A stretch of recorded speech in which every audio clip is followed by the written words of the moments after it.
Durante los últimos 100 años el mundo ha experimentado un notable incremento de la producción, un crecimiento sin igual en toda la historia de la humanidad, una cuota de producción que ha aumentado más de 13 veces. Este enorme avance está directamente ligado a nuestra capacidad para explotar los combustibles fósiles, el carbón y el petróleo. Durante las primeras etapas de la industrialización, las humeantes chimeneas, las gras y los hornos de fundición eran importantes símbolos de poder, optimismo y dinero.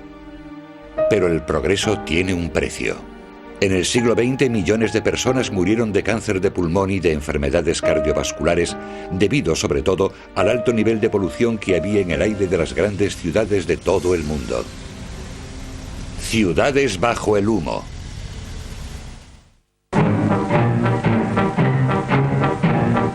Genes, inventions, power, black out the past. Forget the quiet cities, bring in the steam and steel, the iron men, the giants. Open the throttle, all aboard, the promised land. Pillars of smoke by day, pillars of fire by night, pillars of progress. Machines to make machines, production to expand production. Enough for tens, thousands, millions, millions, faster and faster, better and better. A comienzos del siglo XX, fábricas y chimeneas aumentaron como nunca lo habían hecho antes. La explotación del carbón y del petróleo aumentaba la riqueza en un infierno de humo, vapor y carbonilla. Y para la gente que vivía en las ciudades industriales en constante expansión, el humo de las chimeneas se convirtió en algo natural en su vida diaria. La gente que venía a la ciudad y no estaba familiarizada con ella decía, ¿qué es ese olor? Bueno, los que vivían allí decían, a mí me huele muy bien. A veces mi abuelo decía, es el olor del dinero, porque se daba por hecho que si querías tener un trabajo, si querías venir a la ciudad a trabajar, ese era el precio que tenías que pagar. La mayoría de la gente que vivía en el Ruhr se había mudado allí porque allí había trabajo, porque podían ganar dinero y eso era fantástico. Era la alternativa a emigrar a América. En aquel momento mucha gente le llamaba el salvaje oeste alemán, porque ofrecía todas las oportunidades que ofrecía América. Así que para ellos todas las fábricas eran un signo de progreso, una señal de dinero. Muchas compañías tenían en sus membretes o en sus tarjetas fotos de sus propias fábricas. Esas fábricas siempre tenían grandes nubes de humo saliendo de sus chimeneas como un símbolo de la productividad de la empresa. Humo igual a progreso. Y como decían en las Midlands, donde hay humo hay dinero.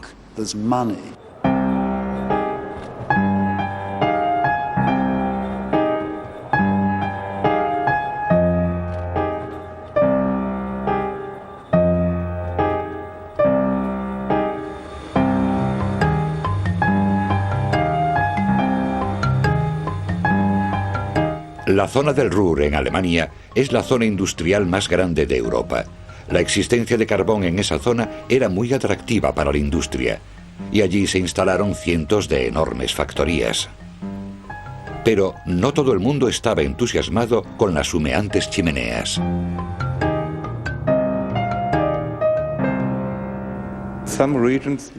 Algunas zonas estaban más o menos reservadas para la industria, es decir, que no se protegía a la naturaleza. Los jueces decían por sistema que uno no podía pretender salvar a la naturaleza. Hubo un caso de alguien que tenía frutales, y esos frutales estaban muy cercanos a una fábrica y dijo, todos mis árboles han sido dañados y exijo una compensación. Y el juez dijo, entendemos que en sus frutales ya no crece fruta, que han sido dañados, pero usted no puede pedir compensación porque vivimos en una zona industrial y tiene que aceptar que el daño de la polución va a continuar. A comienzos del siglo XX, el humo era tan espeso en Londres que las autoridades intentaron aprobar una ley en contra de esas emisiones de humo de las chimeneas que rodeaban la ciudad, pero no lo consiguieron. A finales del siglo XVIII había mucha gente alerta sobre lo que suponía el problema del humo y querían eliminarlo. Aún así tenían que consentir el humo para que la gente calentase sus casas. Intentaron eliminar el humo, que era negro, pero por supuesto las industrias argumentaron, mi humo no es negro, mi humo es marrón. Eso no estaba recogido en la legislación, así que este vacío legal permitía que en última instancia quedase impune. La producción en los centros industriales no paraba ni de día ni de noche, año sí y año también, casi sin interrupción. Una de las pocas veces en las que el humo desapareció del cielo fue en 1923 en la zona del Ruhr. Las tropas francesas invadieron el área industrial porque el gobierno alemán se había negado a pagar la compensación a Francia después de la Primera Guerra Mundial. Y como protesta, los trabajadores alemanes se pusieron en huelga. Como fue una huelga general, toda la producción industrial se paralizó de la noche a la mañana, y durante toda la primavera y el verano no hubo producción industrial, así que de repente el aire estaba lo suficientemente limpio como para que los árboles y todo lo demás comenzase a brotar otra vez. Hay informes de gente que vivía allí que decía: mira, esto es increíble, los árboles han crecido mucho más y la fruta, tenemos más fruta y podemos comerla.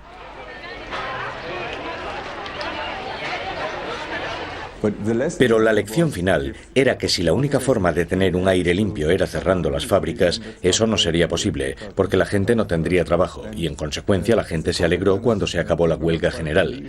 Ya podía comenzar a producir otra vez y ganar su sueldo.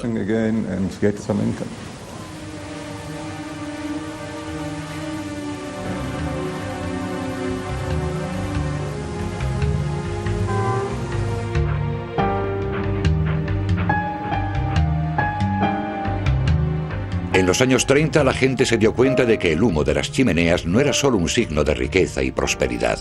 Los miles de toneladas de carbonilla que se vertían sobre las mayores urbes del mundo eran una enorme carga económica para la sociedad.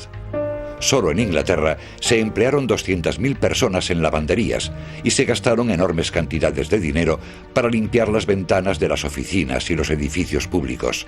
Al mismo tiempo, en las ciudades crecía cada vez más la preocupación de la gente por la salud de sus hijos y sus vidas a causa de las emisiones de humo. Few children get all the vitamin D that they need in their food, but they can make all that is necessary if enough sunlight falls on their skins. If they don't get enough sunlight or enough vitamin, they will develop rickets and bad teeth.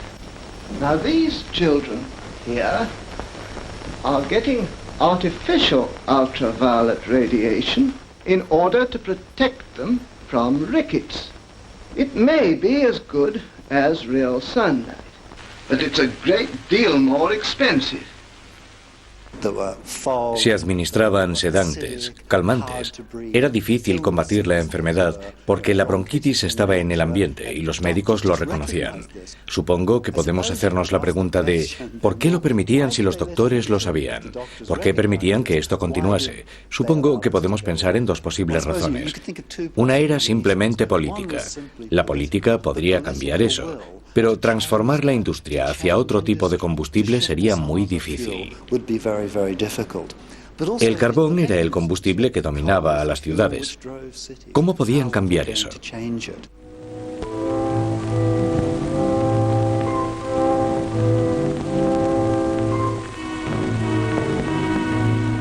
Voces críticas comenzaron a atacar las consecuencias del progreso industrial. Aquí tenemos un documento norteamericano de 1939 que describe una de esas consecuencias sobre la pequeña ciudad industrial de Donora, en el estado de Pensilvania. Smoke makes prosperity, they tell you here. Smoke makes prosperity, no matter if you choke on it.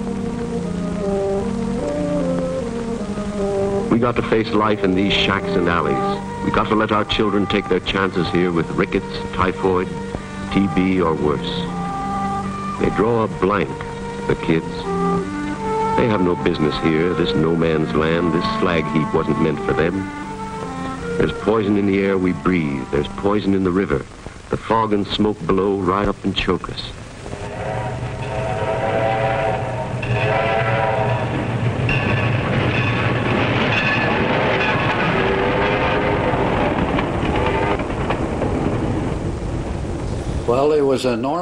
Era algo normal que nosotros aceptábamos como parte de nuestras vidas. Estaba alrededor todo el tiempo. Aquel ambiente era algo normal para nosotros porque crecimos con él. No se veía mucho el sol aquí en Donora. porque había mucho humo de las fábricas de acero y de zinc. Lo producían sin parar. Creo que no entendíamos que existían el sol, la vegetación y paisajes bonitos como había en muchos otros sitios.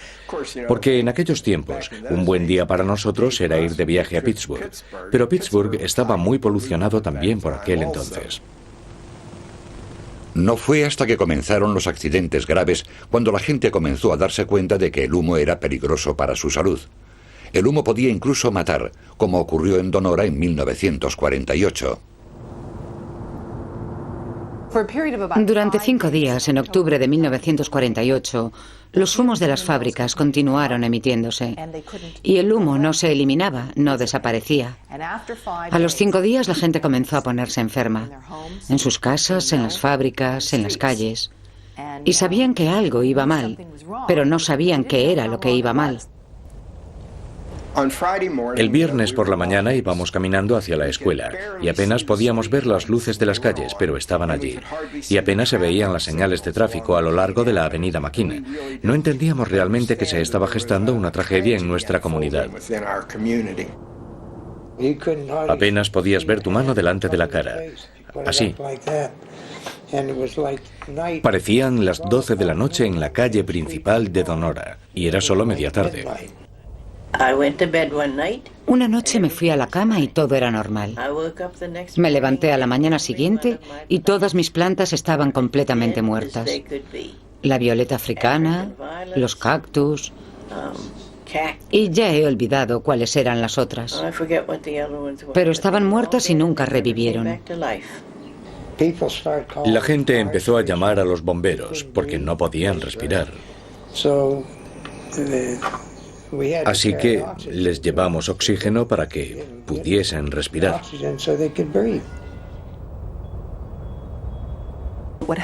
Lo que pasó en la ciudad fue que la gente empezó a morir. Murieron tantos en tan poco tiempo que las funerarias locales se quedaron sin ataúdes. El local de los Scouts se convirtió en una funeraria temporal. En 5 días, Donora se cubrió del humo de las chimeneas locales. Murieron 20 personas de 20.000 y muchos se pusieron enfermos.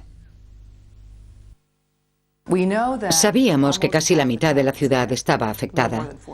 Más del 40% tenía algún síntoma a causa del humo. Pero lo que pasó después fue que durante mucho tiempo permaneció una gran polución que enfermó y empeoró la vida de otros muchos. Mi abuela tuvo un ataque a causa del humo, pero no murió. Así que ella no forma parte de aquellas estadísticas de Donora. Mi abuela murió cuando tuvo el 25º ataque, 7 años después.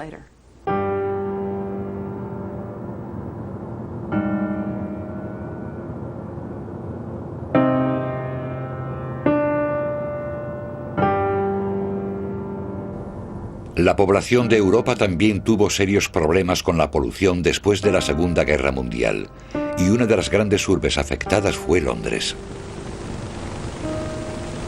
Fog, the longest and thickest on record, brings Britain its darkest days since the blackout. Blanketing all parts of the country, it gives transport services an even bigger headache than bank holiday. Trains run hours behind time. In 144 hours of non-stop fog, 5 trains are in collision. Detonators laid on the rails signal the approach of oncoming trains. Despite everything, they still go through.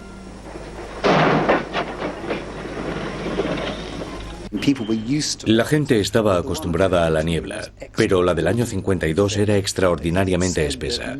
Se decía que la gente no podía llegar a casa, que los niños cuando volvían del colegio no eran capaces de llegar a casa y se tenían que quedar con amigos porque sencillamente no podían encontrar el camino. La gente se empezó a quedar escasa de alimentos. Los autobuses dejaron de funcionar y se suspendieron los partidos de fútbol. Esto nos demuestra lo terribles que fueron aquellas nieblas. El humo de Londres durante el invierno de 1952 terminó en catástrofe. En una sola semana murieron 4.000 habitantes de Londres. Pero las autoridades negaron que las innumerables chimeneas fuesen la causa de todo aquello, culpando a una epidemia de gripe. El gobierno actuó muy cínicamente. Harold Macmillan, que era ministro de Vivienda y que más tarde se convirtió en primer ministro, dijo: aunque parezca ridículo, tiene que parecer que estamos haciendo algo. Formemos un comité. Sé que no podemos hacer mucho, pero pareceremos muy ocupados. Y aquella manifestación tan cínica le pareció bien al gabinete del gobierno británico. Así que formaron un comité. E incluso repartieron miles de máscaras absolutamente inútiles, sabiendo que no servirían para nada cuando la niebla atacase otra vez. La niebla causó el pánico entre la población de Londres. Los habitantes estaban muy preocupados de que la catástrofe se pudiera repetir y durante las conferencias públicas la gente exigía que se tomasen medidas. Smoke has crept insidiously into our lives. Bred a kind of apathy. The time has come when it must creep into our conscience. There let it breed not apathy, but action. 3 años más tarde, el Parlamento británico aprobó una ley que, entre otras cosas, limitaba el empleo de carbón para calentar los hogares. Los propietarios de los edificios eran animados a cambiar las chimeneas de carbón por las calefacciones de gas o petróleo. Yo creo que la ley del 56 no fue realmente lo que eliminó la polución del aire. Fue mucho más importante lo que la ley del 56 supuso para recortar la libertad de las personas. Ya no tenías libertad para utilizar la chimenea en tu casa como te diera la gana. Donora y Londres supusieron un punto y aparte. Ya no era posible negar que la polución del aire podía matar a la gente. Estos episodios dejaron claro que había que limpiar el aire si pretendíamos proteger la salud.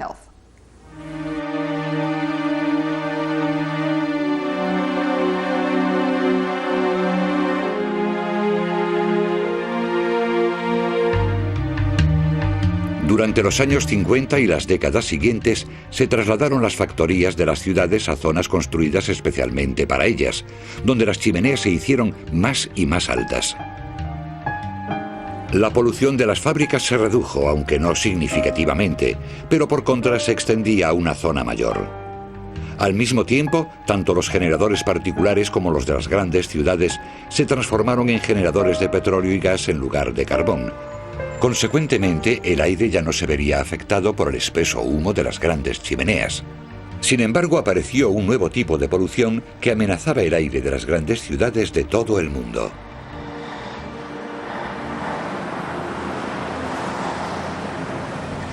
En la creciente economía de posguerra, la gente se dio cuenta de que por primera vez podían comprar vehículos a motor. Esa explosión de vehículos motorizados supuso una transferencia de las fuentes de polución, de las fuentes localizadas en los hogares y en la industria a los automóviles como fuente principal de polución urbana. La media europea de un coche por familia se vio duplicada en los Estados Unidos. Y la emisión de gases de esos coches cubrieron las calles de las grandes ciudades de un nuevo tipo de humo fotoquímico que suponía una amenaza para la salud pública. En 1970, Tokio, que era una de las ciudades más grandes, estuvo al borde del colapso. En solo 10 años, el número de vehículos se duplicó 4 veces y más de 500.000 de personas sufrieron la polución ambiental. Más de la mitad de ellos eran niños de menos de 9 años. En esta escuela de Yokkaichi se ha cambiado el ritual matutino. Ahora las mañanas comienzan con ejercicios de respiración, colutorios bucales y exfoliación de la piel para aumentar la resistencia de los niños a la polución.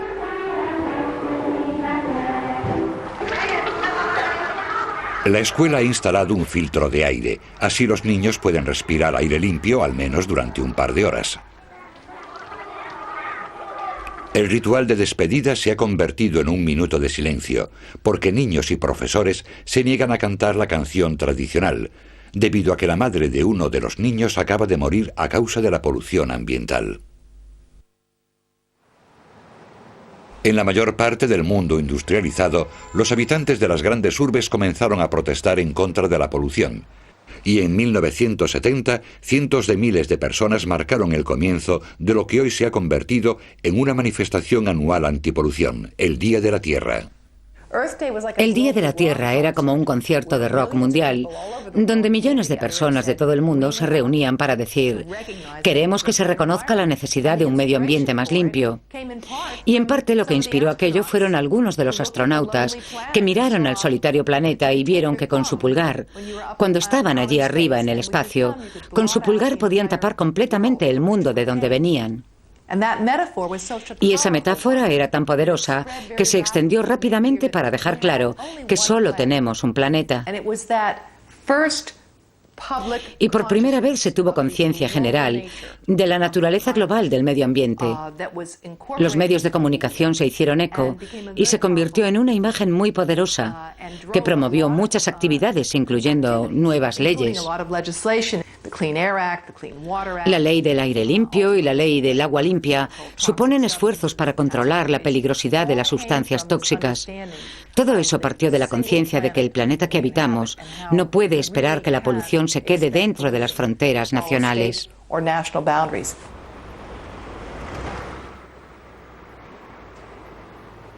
Durante los años 70 quedó claro que no solo las ciudades estaban bajo la influencia de la polución industrial y del aumento constante del tráfico, porque los gases venenosos no respetan las fronteras de ciudades o países, sino que se revierten en lluvia ácida sobre la hasta ahora impoluta naturaleza. Entonces, expresiones como lluvia ácida o deforestación comenzaron a acaparar la atención pública. En los años 80, en Alemania, con respecto a la lluvia ácida, todo el mundo, mucha gente tenía miedo. Había mucho miedo. Por ejemplo, se proclamaba que en el año 2000 no habría un solo árbol en toda Alemania, lo que por supuesto en aquel momento a la gente le causaba pánico. De repente estaba claro para todos que teníamos que hacer algo respecto a la polución ambiental. Había más interés que nunca por parte de los gobiernos por invertir dinero en la aprobación de leyes, y las cosas cambiaron mucho. La industria tendría que instalar filtros y aplicar nuevas técnicas. Se aprobaron nuevas leyes para que los coches no contaminaran tanto como antes. Se introdujeron catalizadores en Alemania y también en el resto de Europa. Fue una transformación europea.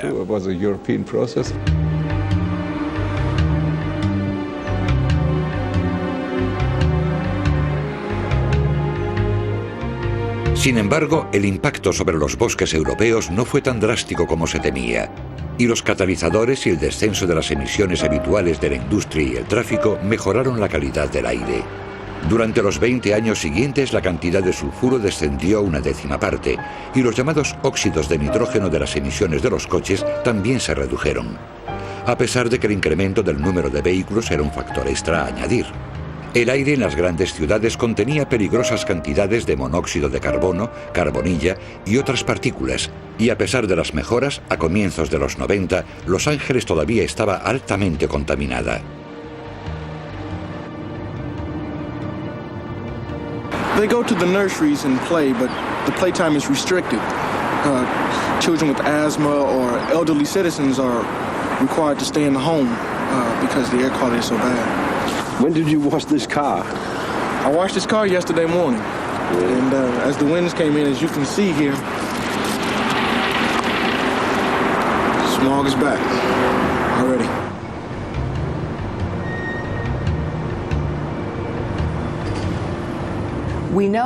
Sabemos por estudios que hemos realizado que una pequeña parte de polución atmosférica, más pequeña que un cabello humano, si uno se expone a esa pequeña parte durante toda la vida, incrementa las posibilidades de morir de enfermedad cardíaca, de cáncer de pulmón, de infarto o muchos otros problemas, y también incrementa las posibilidades de sufrir enfermedades pulmonares crónicas.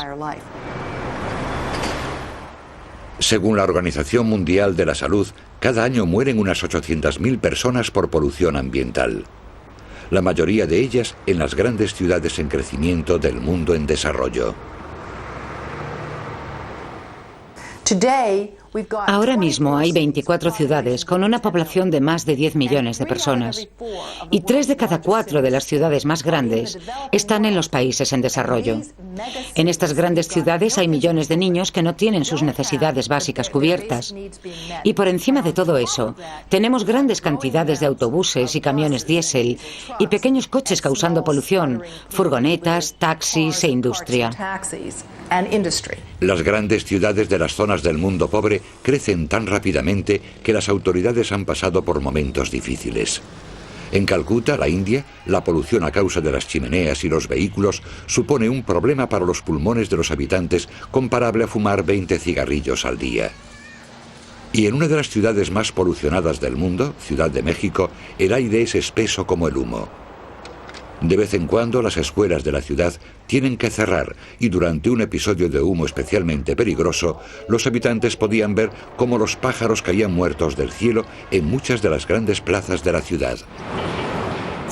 Está claro que la densidad de población y la carencia de infraestructuras básicas es tal que si solo nos preocupamos del crecimiento de esos países, estaremos básicamente condenando a generaciones de niños a unas vidas limitadas. No hay duda de que tenemos que invertir mucho más en una energía eficiente y en energías renovables y no esperar 20 años a que las supereconomías vean lo que puede suceder. En la ciudad sudafricana de Durban, casi 300.000 personas viven en el centro industrial de una gran ciudad. Viven pegados a grandes refinerías y a fábricas que emanan toneladas de sulfuro y otras sustancias peligrosas sobre la ciudad a través de sus chimeneas, en detrimento y perjuicio de los residentes locales. Huele mal, como un huevo podrido. No creo que a nadie le guste olerlo. Huele fatal. A veces, cuando el olor es muy fuerte, me cuesta respirar y toso mucho. A veces algunos niños se marean. ¿Puedes ver la polución cuando se acerca o solo la hueles? Solo la huelo. Tenemos muchos ejemplos de niños con problemas respiratorios a causa de la polución. Niños que han sido hospitalizados y necesitan atención médica. El colegio se ha cerrado en numerosas ocasiones. Los médicos de Durban han hecho análisis a 300 estudiantes de las escuelas locales. La investigación mostró que estos estudiantes ostentan un récord mundial muy preocupante. Realizamos un estudio y descubrimos que muchos niños no acudían a la escuela de forma regular a causa de su condición de asmáticos. Aproximadamente un 50% de los alumnos analizados mostraron deficiencias respiratorias relacionadas con enfermedades como el asma. Basándonos en estudios internacionales que hemos revisado y en todas las investigaciones actuales disponibles, esta escuela tiene los niveles más altos de niños con síntomas de asma.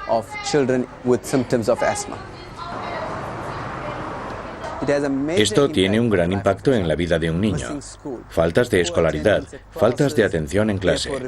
Estas faltas repetidas en la escolaridad suponen que a largo plazo estos niños no van a obtener un buen nivel, no van a encontrar un trabajo lo suficientemente bueno. Así que la polución atrapa a estos niños en un círculo vicioso de pobreza. Cuando a comienzos del siglo XX la industrialización se extendió de forma masiva, las chimeneas humeantes se convirtieron en símbolo de progreso y riqueza. Sin embargo, hoy podemos decir que estamos más que avisados del precio que hay que pagar por nuestro progreso, especialmente en los países en desarrollo.